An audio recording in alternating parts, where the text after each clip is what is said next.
Thank you for watching Carolina Chronicles. I'm Nicole Bruno, your host for today's segment of Helping Seniors. On today's segment, we're going to be talking about resources for the senior industry. Hi, Tobi. Thanks so much for joining us today. Thanks so much for having me, Nicole. You are just a wealth of information, and I'm so glad that you're here today to talk to us about connecting to resources. When people need some type of aging services, who do they typically turn to? Ordinarily, most people turn to people that they know first. They do that with everything in their life. They would turn to a family member who maybe was doing caregiving at some point in their life. They would turn to a doctor that they know. They might even ask an attorney. They could ask their friends who they work with. All coworkers are really important in caregiving because you never know who's been doing the caregiving. Your HR department could do that as well for you. Do you have any other additional ideas for resources and places that people may find those services? Absolutely. The internet is probably the best place, obviously, these days to find information. And most often, if you're in any area, what people can do first is go to a great website, which is eldercare.gov. Okay. On eldercare.gov, what you do is you just put in your zip code or the zip code of the person who you're looking for services for. For instance, if you were looking for services for your mom and your mom lived outside of the state and lived in Michigan perhaps, you would put her zip code. And with that zip code, it would tell you the organization in her county that would help her. And eldercare.gov works anywhere around the country. Wow. Right, it's wonderful. That is wonderful. I wish I knew about that a few years ago when I was caring for my grandfather. I'd been in the healthcare industry for years, then all of a sudden took the burden on of caring for my grandfather in my home and had to all of a sudden connect him to resources, and it was like starting from square one, and I didn't know where to begin. Right, it's very difficult. Definitely. I understand that you've had some personal experience with that yourself. I have. Similarly, it was with my grandmother. My grandmother at 96 fell and was in the hospital for a while. After she came out of the hospital, we needed to get her into a rehab facility, and my mother had no idea what to do. So she called me. Being an aging, she said, oh, you'll know what to do. So I was able to take that burden away from her, but if I didn't know about these types of resources, I wouldn't have been able to help. And that's probably the biggest problem for people, is they don't know where to turn to. What type of services should people expect to find? There's all types of senior-related services, and it opens really a plethora of information when you do open that door to find out that there's much more help available for you than you had thought. If you call an organization that, for instance, if you go back and you go to eldercare.gov, it'll lead you to an organization that is considered the Council on Aging for that county. Okay. The Council of Aging is really an organization name that is run through the National Council on Aging. People are not affiliated together, but they might be nonprofit organizations. They could be run through government agencies, but they're all run differently, but they all have an information base, and they'll connect you with information within the community. So the types of information that you can find out about all kinds of housing. You can find out about independent living, senior-related housing that's assisted living, dementia care, low-income living. There's all kinds of senior-related housing issues that come up for people, as well as programs, government programs, where people could get subsidized housing.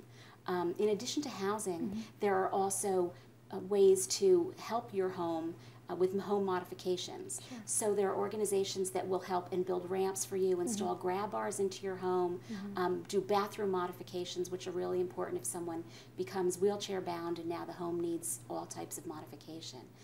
There's also information about medical facilities. Okay. So not doctors really per se, but hospitals in the area or rehab facilities, all types of medical stuff. There are people called geriatric care managers.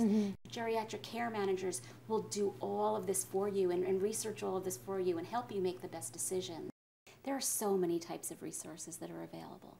If someone can call an organization within their county that functions as the Council on Aging, ordinarily that organization can provide so much information for you on many, many things. They can find all types of senior-related housing, included low-income housing for seniors, assisted living, dementia care, independent living, and there's all types of senior housing that's available.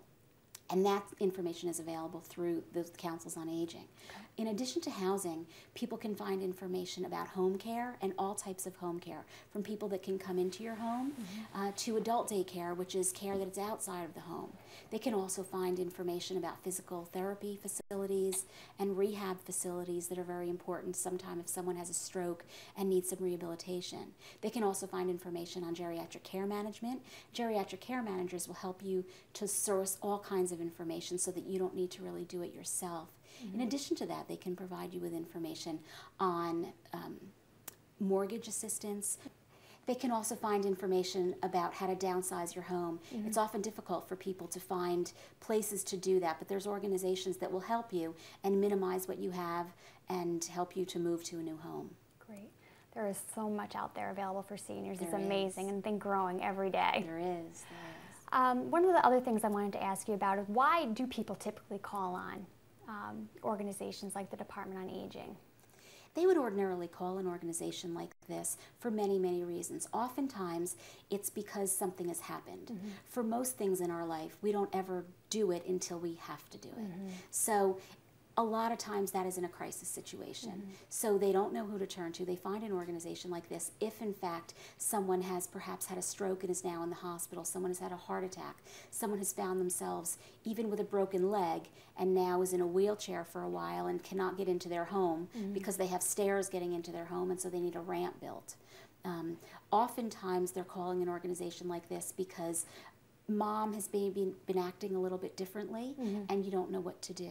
So it's a really good idea to really pay attention to seniors because sometimes there's things in their home that are really misplaced and you may just think they're a bit eccentric or and there's no reason to be looking, but you need to be looking sometimes because people get very good at hiding situations that they know that there are some issues personally themselves. So there's dementia issues going on that they call us for. A lot of times people are interested in their parents moving to North Carolina. There's been so many people in their 30s and 40s who have moved to North Carolina and now their parents are following them. So what they need to know about calling an organization like this is there's different rules in North Carolina with insurance and Medicare, and so they need to be aware of what the laws are in North Carolina and the rules are before somebody moves here to ensure that they really want to be moving here because it's a great place to live, but there are differences in every state. When a person contacts an organization like this, is it typically a free to that individual? Is there a fee charged for giving that information referral out to them? All organizations that function as the Council on Aging are free. Okay. They're nonprofit organizations or government run, and all of the information is provided without any bias. So if someone is to call an organization like Resources for Seniors, they would call and get all the information. If they're looking for a home care agency, they would get all of the organizations that are located within Wake County. So there is no way for anyone to show any favoritism, but we provide all of the information, which is really important for people to have. That's great to know. I love hearing about resources that are, at no cost to the seniors in the population. In this economy. Indeed, yes. One last thing I wanted to ask you, what would be some advice for a family member to better cope with this type of a situation? What would your recommendation be as far as gathering information and resources?